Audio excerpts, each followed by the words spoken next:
Former President Thabo Mbeki has again criticized the quality of leadership in the ANC. He used his address during the Chief Albert Luthuli Memorial Lecture yesterday to call out careerists and opportunistic leaders within the party's ranks. Mbeki says they are using their access to state power to enrich themselves rather than serve the nation. To talk more about this then, we're joined by political analyst Elvis Masora. Elvis, a very good evening to you. Welcome to News at Prime. So Thabo Mbeki says there's careerism and opportunism in the ANC. Is that what is at the heart mainly of its leadership failures in the last decade or so? Yeah, firstly, let me pass my humble greetings to you, Mbeki, and to all the viewers of Newzroom Afrika. Yeah, remember, we are not dealing with a newly born monster here. You know, the specter of careerism, opportunism, and patronage, self-enrichment, and, revolutionary immorality. Because for far too long in the ANC as a liberation movement, they have been preaching revolutionary morality. But currently you are seeing the opposite of that.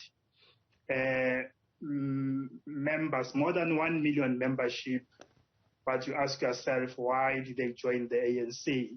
Like, this is one of the questions that the outgoing president of the ANC, President Thabo Mbeki, at Polokwane conference, when he was delivering his political report, he paused for a moment and temporarily, veered off the speech and asked a very important question to say, as we have resolved as the ANC that we must recruit 1 million members by 2012, who are these members? Why will they want to join the ANC? What will be the motive or the motivations of those people to join? But unfortunately, because the Zuma camp at the time were only obsessed with removing Thabo Mbeki from office, they never entertained those important questions that Thabo Mbeki posed in his political report. And so prophetic, years down the line, Mbeki's sentiments came to define the status quo in the ANC. Many people in the ANC, it is quite clear, they are joining for nefarious reasons. Many leaders of the ANC are appearing in different, courts of law, facing corruption and other nefarious offenses. Some are charged with murder. Some, there are so many different things that is happening in the ANC. You can't even say this is the liberation movement. So Thabo Mbeki is correct.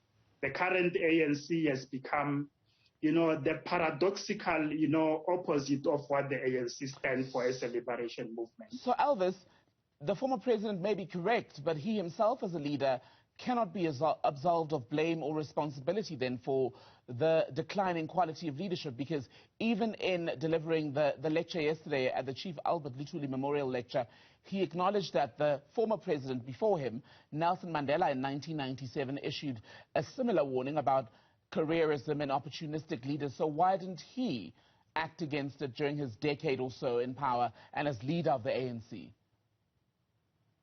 Remember, Mbeki, I think an honest mistake that President Thabo Mbeki made when he was still at the helm of the ANC and government was to believe that all members and leaders of the ANC, they are still rooted in the liberation ideals of the ANC, in the revolutionary morality of the ANC that used to define the liberation movement, at the time when they were fighting against apartheid. But unfortunately, maybe Mbeki misread the post-1994 political dispensation. He thought the new members who joined the ANC after 1994 are still possessing the same consciousness and revolutionary morality as the members who joined the ANC before 1990. And I think that was a generous, assessment that Thabo Mbeki made. That's why he never even believed that, the forces of evil might one day, take over the ANC and see exactly what is happening. So we have to forgive him, because he treated the post-1994 members of the ANC as the pre-1990 members of the ANC who knew that to join the ANC, it was, a dangerous exercise, because you can even be killed during the liberation struggle if you want to join the ANC. So it was a deadly choice to want to associate with the ANC. And that's why Mbeki believed that, cadres and leaders of the ANC will always be bound by a revolutionary morality and selflessness and this patriotic service to your country. But unfortunately, gone are those ditches now. But that then would also, to a degree, be quite surprising for a man like the former president, who often is praised for his intellect, how well read, his understanding of dynamics, economic and politically. So perhaps you are, to a degree, Elvis, excusing him, and if we are to excuse him, then we'd have to apply the same rule to other presidents of the ANC, because they too all come in with a message of thinking it's a united organization that wants to do better. So if you're saying forgive Mbeki, it means forgive Mandela, Ramaphosa and Zuma as well, no? No, but maybe let's make a comparative assessment of, the leadership tenure of Thabo Mbeki and Jacob Zuma, or even Nelson Mandela.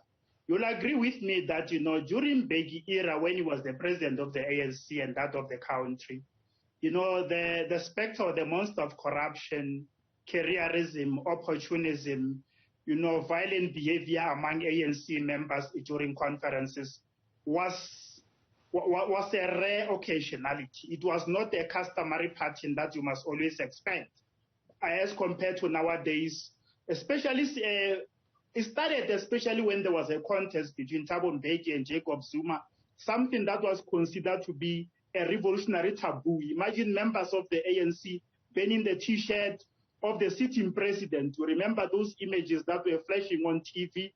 Zuma supporters, proudly so burning the T-shirt of the current ANC president. So you ask yourself, what was that? And I believe those who were in the liberation struggle were very much surprised, because according to them, that was political high treason that was punishable by expulsion. You wouldn't dare, even in the 80s, the 70s, to burn the T-shirt bearing the image of Oliver Tambo. So it started when Jacob Zuma was contesting Thabo Mbeki. That's when, the ugly, monstrosity of this careerism and other, devious, tendencies started to emerge in the ANC. It became a free-for-all, especially after Jacob Zuma took over. Yes, during Mbeki, there was some measures of corruption, but it was under control.